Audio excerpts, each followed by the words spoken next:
Αμήν.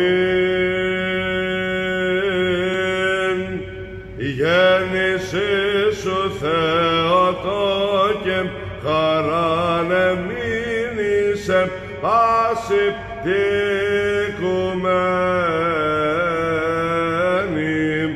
εξού γαρανέτειλεν ο ήλιος της δικαιοσύνης, Χριστός ο Θεός ημών, και λύσας την κατάραν έδωκε την ευλογίαν, και καταργήσας των θάνατον εδωρήσατο ημίν ζωήν την αιώνιον.